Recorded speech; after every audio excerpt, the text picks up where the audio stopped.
రాజ్యం టీవీ ప్రేక్షకులకు నమస్తే. రాజ్యాంగ పీఠికను పార్లమెంటు సవరించొచ్చు.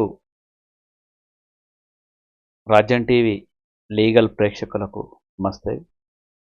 రాజ్యాంగ పీఠికను పార్లమెంటు సవరించొచ్చు. సోషలిస్ట్ కావచ్చు, సెక్యులర్ పదాలను చేర్చడంపై సుప్రీంకోర్టు. ఇప్పటికే చాలా ఏళ్లు గడిచినందున రద్దు అసాధ్యం. వీటిని రద్దు చేయడం అసాధ్యం.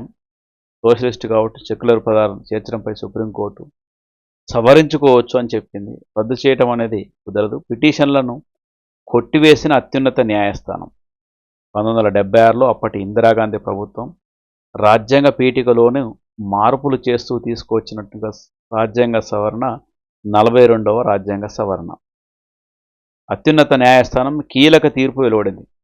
పీఠికలో సామ్యవాద కావచ్చు, లౌకిక సమగ్రత, సోషలిస్టు, సెక్యులర్, ఇంటెగ్రిటీ అనే పదాలను చేర్చుతూ చేసినట్టుగా సవరణ 3 పదాలు చేర్చింది. ఎన్ని పదాలు?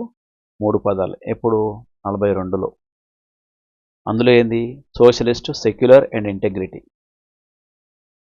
సవరణ చేస్తూ దాఖలైన పిటిషన్ను సుప్రీంకోర్టు కొట్టేసింది. వాటిని సవరించాలి, ఆ పదాలను చేర్చు చేసిన సవరణను సవాలు చేసింది. రాజ్యసభ సభ్యుడు సుబ్రహ్మణ్యం స్వామి, న్యాయవాది అశ్విని ఉపాధ్యాయ్ ఈ మేరకు వేసిన పిటిషన్పై ప్రధాన న్యాయమూర్తి జస్టిస్ సంజీవ్ ఖన్నా, జస్టిస్ సంజయ్ కుమార్ల ధర్మాసనం నవంబర్ 22తో వాదనలు ముగించి సోమవారం తీర్పు వెలువరించింది. రిట్ పిటిషన్లపై తదుపరి విచారణ కానీ తీర్పు కానీ అవసరం లేదు. రాజ్యాంగంలోని పీఠికను కూడా సవరించే అధికారం పార్లమెంటుకు ఉంది.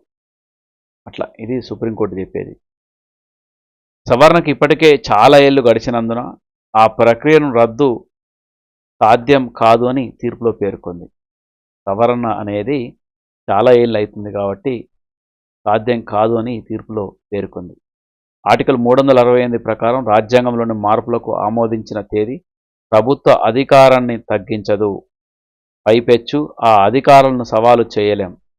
పీఠికకు సైతం మార్పులు చేపట్టే అధికారం పార్లమెంటుకు ఉందని ధర్మాసనం స్పష్టం చేసింది. దేని మార్చొచ్చని చెప్పింది? పీఠికను కూడా మార్చొచ్చని చెప్పింది. సవరించొచ్చని చెప్పింది సుప్రీంకోర్టు. ఈ అంశంపై ఇప్పటికే పలు న్యాయమైన సమీక్షలు జరిగాయని గుర్తు చేసింది. ఎమర్జెన్సీ సమయంలో పార్లమెంటు తీసుకున్న నిర్ణయాలను రద్దు చేయాలని చెప్పలేమని కూడా పేర్కొంది. ఎన్నో ఏళ్లు గడిచాక పీఠికలో చేసిన మార్పులపై ఇప్పుడెందుకు అభ్యంతరం చెబుతున్నారు అంటూ ధర్మాసనం పిటిషనర్లను ప్రశ్నించింది. ప్రతి అంశం మీద, మరి చాలా అంశాల మీద చర్చగా జరుగుతుంది. ఆ విధంగా అందులో భాగంగా పిటిషనర్లు ఇందులో పిటిషన్ వేశారు. దాని మీద సుప్రీంకోర్టు ఈ విధంగా వ్యాఖ్యలు చేసింది.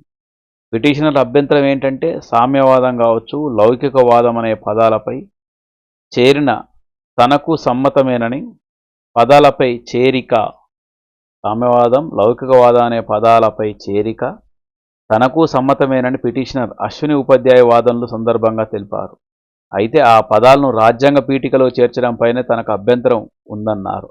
ఇది అశ్విని ఉపాధ్యాయ చెప్పేది ఏంటంటే రాజ్యాంగ పీఠికలో పెట్టడం ఏంటి, సామ్యవాదం కావచ్చు, దాంతోపాటు సెక్యులర్ అనే పదాలని వ్యక్తుల అభిప్రాయాన్ని రాజ్యాంగ పీఠికలు ఎట్లా పెడతారనేది వీరు చెప్పుకొచ్చేది అశ్విని ఉపాధ్యాయ.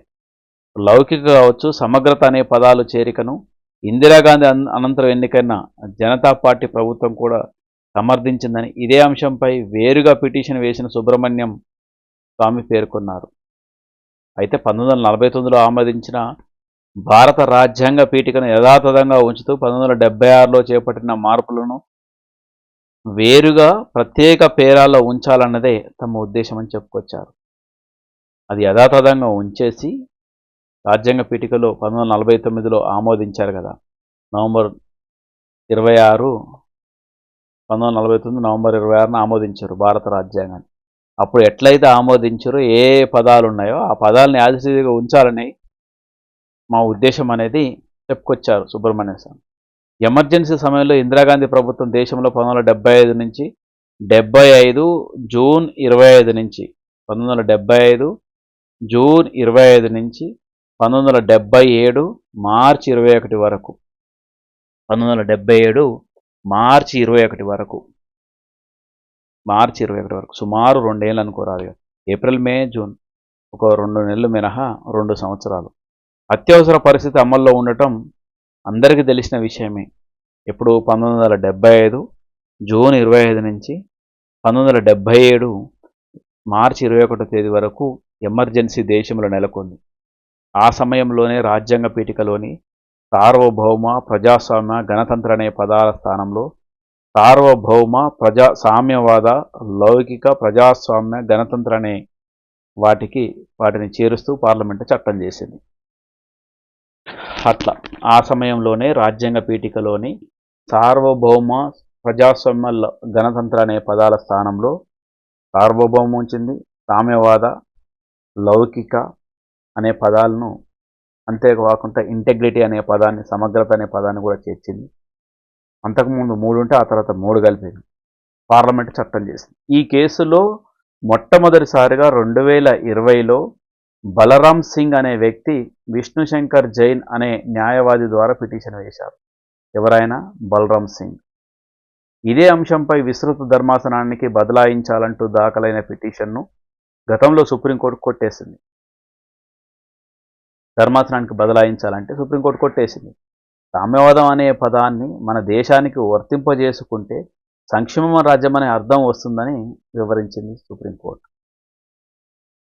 సామ్యవాదం అనే పదాన్ని మన దేశానికి వర్తింపజేసుకుంటే సంక్షేమ రాజ్యం అని అర్థం వస్తుంది కదా, సామ్యవాదం అంటే సంక్షేమ రాజ్యం అని అర్థం కూడా వస్తుంది కదా అంటూ సుప్రీంకోర్టు చెప్పుకొచ్చింది. అట్లా ఈ విధంగా అయితే ఈ లౌకిక పదం దాంతోపాటు సెక్యులరు, సోషలిస్టు, ఇంటెగ్రిటీ ఈ పదాలను 1900 అంటే ఎమర్జెన్సీ కాలంలో చేర్చడం, దాంతోపాటు ఇందిరాగాంధీ హయాంలో చేర్చడం, ఆ తర్వాత అది పీఠికలో చేర్చడం ఏంటంటూ కూడా పిటిషనర్లు వాదనలు వినిపిస్తున్నారు. సుప్రీంకోర్టు అయితే వాటిని సవరించుకున్నట్టుకు అవకాశం ఉంది. లాంగ్ టైం అయింది ఇలాంటి అభిప్రాయాన్ని వ్యక్తం చేసింది పీఠిక అంశంలో.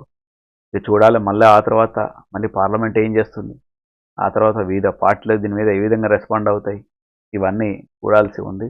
మొత్తానికి సుప్రీంకోర్టు అయితే ఒక క్లారిటీ ఇచ్చింది. Thank you one and all.